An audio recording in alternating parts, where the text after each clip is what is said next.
ओम शांति। आज 29 अप्रैल 2022 की शाकार मुरली।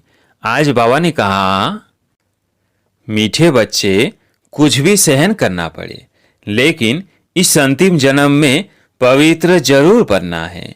बाप को पवित्रता की मदद चाहिए। प्रश्न, अंतिम दृश्य कौन सा होगा जिसे समझने के लिए अच्छी विशाल बुद्धि चाहिए? उत्तर, अंतिम दृश्य सबके वापिस जाने का है। कहा जाता है, राम गयो रावण गयो। बाकी सृष्टि की सफाई करने वाले, नई दुनिया की तैयारी करने वाले थोड़े बचेंगे। हम भी जाएंगे, फिर जहां जीत वहां जन्म होगा। भारत में ही जीत होगी, बाकी सब खलास हो जाएंगे। राजाएं आदि जो धनवान होंगे वो बचेंगे, जिनके पास हमारा जन्म होगा। फिर हम सृष्टि के मालिक बनेंगे। यह समझने के लिए विशाल बुद्धि चाहिए। गीत है, नयनहीन को राह दिखाओ। ओम शांति। बच्चों ने गीत सुना, कहते हैं, हे प्रभु हम अंधे हैं। दर दर पग पग ठोकरे खाते रहते हैं। अपने को आप ही कहते हैं कि हम अंधे की औलाद अंधे हैं। हे प्रभु आओ। गुरुओं के दर, मंदिरों के दर पर, नदियों के दर पर धक्के खाते रहते हैं। अर्थ तो नहीं जानते कि हमारा वो बाप है। प्रभु को भी अनेक नाम दे दिए हैं। कहते हैं निराकार नाम रूप से न्यारा है। अब नाम रूप से न्यारी तो कोई चीज होती नहीं। तुम कहते हो परम पिता परमात्मा कब नाम रूप से न्यारा हो सकता है क्या? मनुष्य ये तो आप ही गाते रहते हैं कि हम अंधे हैं। बाप आकर जब रास्ता बताते हैं तो सज्जे हो जाते हैं। बाप जो ज्ञान का सागर है वह तुम बच्चों को पढ़ाते हैं। मुक्ति जीवन मुक्ति का रास्ता बताते हैं। और कोई भी साधु संत सन्यासी मुक्ति जीवन मुक्ति का रास्ता नहीं बता सकते तो उनको गुरु कैसे कह सकते?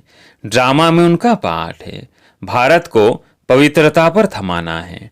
भर पवित्र तो रहते हैं परंतु ज्ञान योग से नहीं पवित्र बनते। दवाई खाकर इंद्रियों को मुर्दा बना देते हैं। इसमें कोई ताकत नहीं। ताकत तो तब मिले जब गृहस्थ व्यवहार में रहते वह स्त्री पुरुष दोनों स्वयंवर रज शादी कर फिर पवित्र रहे। उसको कहा जाता है बाल ब्रह्मचारी युगल। यहाँ भी बाप से बल मिलता है। परम पिता परमात्मा ही आकर पवित्र मार्ग स्थापन करते हैं। सतयुग में देवी देवता पवित्र प्रवृत्ति मार्ग वाले थे। उनको पवित्र रहते भी बच्चे थे। मनुष्य यह नहीं जानते कि परम पिता परमात्मा कैसे बैठ उनको ताकत देते हैं जो घर गृहस्थ में रहते भी नंगन नहीं होते। द्रौपदी ने पुकारा था कि यह दुशासन हमको नंगन करते हैं। ऐसे यहाँ भी बहुत बच्चियां पुकारती हैं। अब परमात्मा आकर एक ही जन्मों के लिए नंगन होने से बचाते हैं। द्रौपदी कोई एक नहीं थी, तुम सब द्रौपदियां हो। तुम बच्चों को शिक्षा मिलती है। भल पति तुम्हें मारे पीटे परंतु तुमको सहन करना है, क्योंकि पवित्र होने बिगर तुम पवित्र दुनिया के मालिक तो बन नहीं सकती। कल्प कल्प तुम माताएं शिव शक्तियां बनी हो।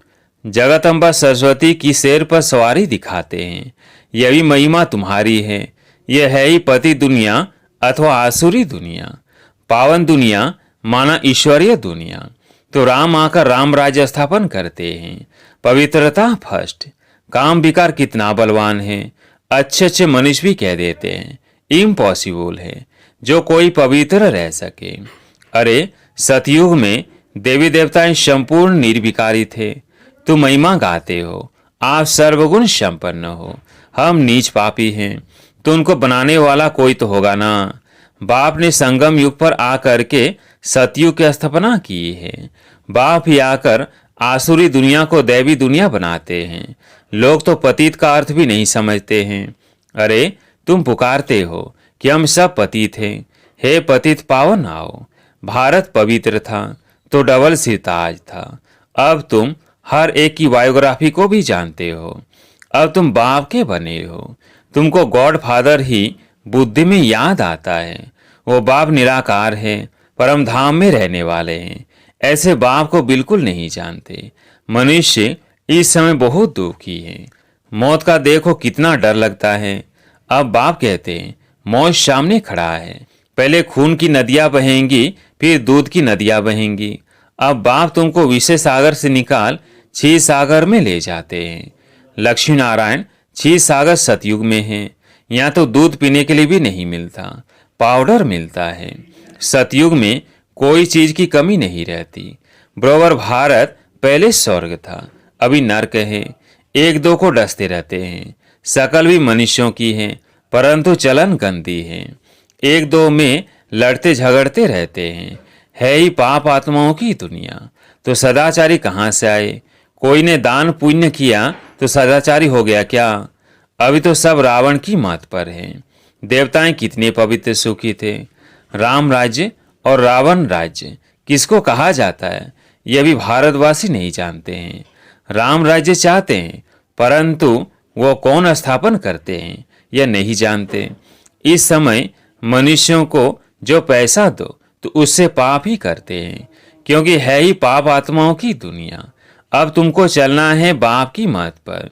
तुम समझते हो हम तो बाप से वर्षा लेंगे ही, लेकिन यह अंतिम जन्म पवित्र बनो।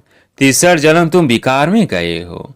अब एक जन्म पवित्रता की मदद करो तो पवित्र रहना पड़ेगा।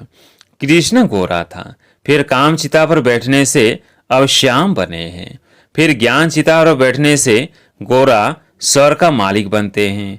तुम ही देवता थे, अब असुर बन गए हो। यह चक्र है, पूज्य सो फिर पुजारी। सन्यासी कह देते आत्मा सो परमात्मा। रात दिन का फर्क हो गया। ड्रामा अनुसार शव को गिरना ही है।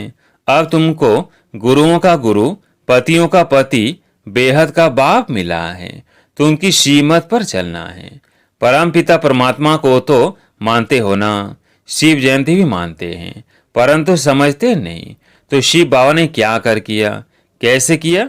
सोमनाथ का इतना बड़ा मंदिर बनाया है, जरूर भारत में ही आए हैं। कैसे आया, क्या किया, कुछ भी बता नहीं सकते। यह भी परंपरा से चला आता है। गंगा का मेला कुंभ का मेला कहते हैं, परंपरा से चला आता है। यह सब उल्टा बताते हैं। क्या सतयुग से ही दुनिया पतित थी? जो कुछ बताते हैं अर्थ कुछ भी नहीं समझते। इसको भक्ति मार्ग कहा जाता है। क्राइस्ट आया, फिर कब आएगा कोई को पता ही नहीं है। प्रदर्शनी में तुम हजारों को समझाते हो, फिर भी कोटों में कोई निकलता है। अभी तुम बेहद के बाप से बेहद का वर्षा पाते हो। तुम जानते हो अभी दुनिया बदल रही है। तुम कहते हो कि हम सन्यासियों को भी पवित्र रहकर दिखाएंगे। आगे चलकर वे लोग ही मानेंगे कि इन्हों को शिक्षा देने वाला परमपिता परमात्मा है। तुम सिर्फ यह सिद्ध कर बताओ कि बाप सर्वव्यापी नहीं है। गीता श्री कृष्ण ने नहीं गाई है तो उनको एकदम आबरू चट हो जाए। यह सब पिछाड़ी में होगा। तुम बच्चे अभी समझते हो परमपिता परमात्मा हमारा बाप है। पहले सूक्ष्म वतन में ब्रह्मा विष्णु शंकर यह रचना रचते हैं। ब्रह्मा है प्रजापिता, ब्रह्मा ही ब्राह्मण पैदा करते हैं। ब्राह्मण वर्ण है सबसे ऊंचा। शिव बाबा के मुख वंशावली ब्राह्मण, वह है कुक वंशावली। बाप की सीमत पर चलने से तुम पावन बनने वाले हो। देहधारियों को भूल जाना है। मेहनत है ना, अभी नाटक पूरा होता है। जो भी एक्टर्स हैं सब चले जाएंगे, बाकी थोड़े रहेंगे। राम गयो रावण गयो, बाकी बचेंगे कौन? दोनों तरफ के थोड़े थोड़े ही बचेंगे, बाकी सब वापिस चले जाएंगे। फिर मकान आदि बनाने वाले, सफाई करने वाले भी बचते हैं। समय चाहिए ना, हम भी चले जाएंगे। तुमको राजाई में जन्म मिलेगा, वो फिर सफाई करते हैं। बाबा ने कहा है जहाँ जीत वहाँ जन्म। भारत में ही जीत होगी, बाकी वह सब खलास हो जाएंगे। राजाएं आदि जो धनवान होंगे वो बचेंगे, जिनके पास तुम जन्म लेंगे। सारी सृष्टि का फिर तुमको मालिक बनना है। ऐसे भी नहीं यहाँ का धन दौलत कोई तुमको वहाँ काम में आएगा। यहाँ की मिल्कियत तो वर्थ नोटे पहनी है, वह सब कुछ नया बन जाएगा। हीरे जवाहरों की खानियां भरपूर हो जाएंगी, नहीं तो महल कहाँ से बनेंगे। कितनी बुद्धि चाहिए समझने की। तुम बच्चे अभी डबल अहिंसक बनते हो। तुम जानते हो कि हम कोई भी हिंसा कर नहीं सकते, यहाँ तो डबल हिंसा है।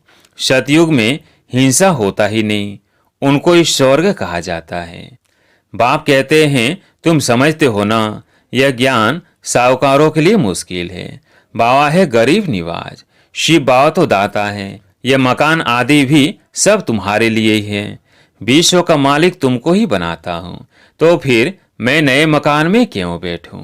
यह बाबा कहे, हम तो नहीं बैठेंगे। बाबा कहते, मैं नहीं बैठता तो तुम कैसे बैठेंगे? शिव बाबा कहते हैं, मैं अभोक्ता असोचता हूँ।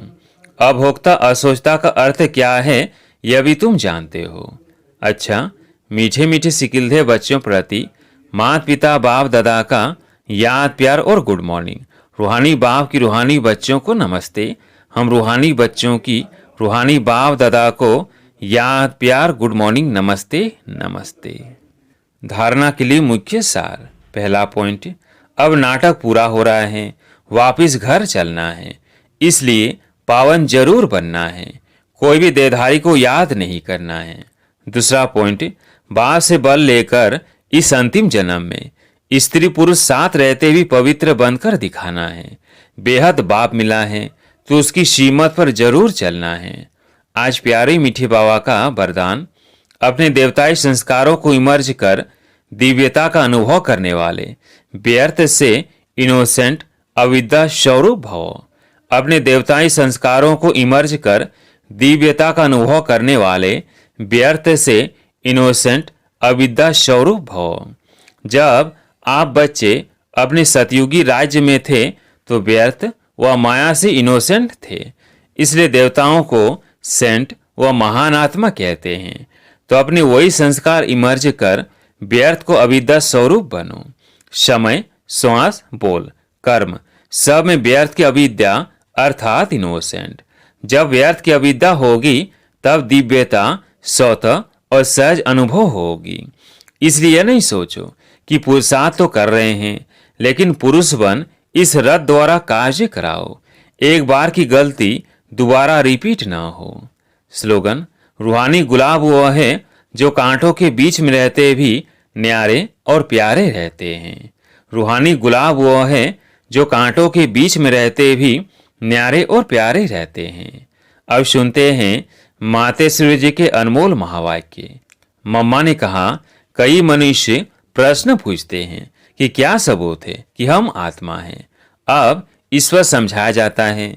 जब हम कहते हैं अहम आत्मा उस परमात्मा की संतान है, अब यह है अपने आप से पूछने की बात। हम जो सारा दिन मैं कहता रहता हूँ, वो कौन सी पावर है?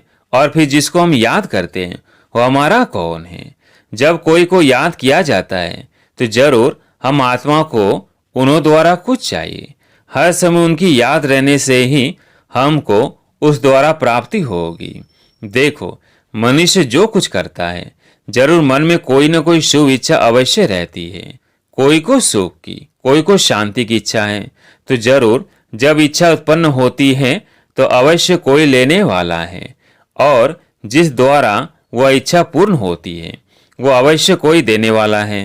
तभी तो उनको याद किया जाता है। अब इस राज को पूर्ण रीति से समझना है। वो कौन है? यह बोलने वाली शक्ति मैं स्वयं आत्मा हूँ, जिसका आकार ज्योतिर्बिंदु मिसाल है। जब मनुष्य स्थूल शरीर छोड़ता है तो निकल जाती है, भल इन आंखों से नहीं दिखाई पड़ती है।